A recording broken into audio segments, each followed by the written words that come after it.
సజ్జల రామకృష్ణారెడ్డిపై deputy speaker Raghuramakrishnaraju fire అయ్యారు. అమరావతి మహిళ పట్ల జర్నలిస్టు కృష్ణరాజు, యాంకర్ కొమ్మినేని శ్రీనివాసరావు చేసిన వ్యాఖ్యలపై మండిపడ్డారు. తక్షణమే రామకృష్ణారెడ్డిపై ఎస్సీ ఎస్టీ కేసు నమోదు చేయాలని డిప్యూటీ స్పీకర్ రఘురామకృష్ణరాజు డీజీపీకి ఫిర్యాదు చేశారు.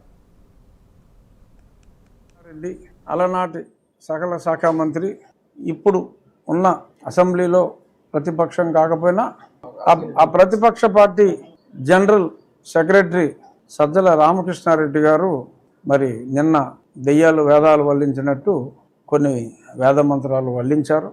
దాని సారాంశం ఏంటంటే, అమరావతిలో మహిళల్ని వేశ్యలుగా వర్ణించిన వ్యక్తుల్ని కృష్ణరాజు అనే ఒక పనికిమాలిన ఒక జర్నలిస్టు, అలాగే మరి ఒకప్పుడు ప్రెస్ కౌన్సిల్ చైర్మన్ కూడా మరి జగన్మోహన్ రెడ్డి గారు ఆ వ్యక్తికి ఇచ్చాడు.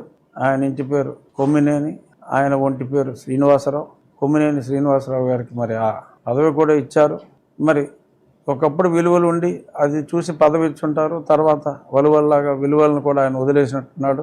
సీనియర్ జర్నలిస్ట్ కొమ్మినేని శ్రీనివాసరావు గారు వారి ఫోటోల్ని, తమని అవమానించిన వారి ఫోటోల్ని చెప్పుతో కొట్టారు.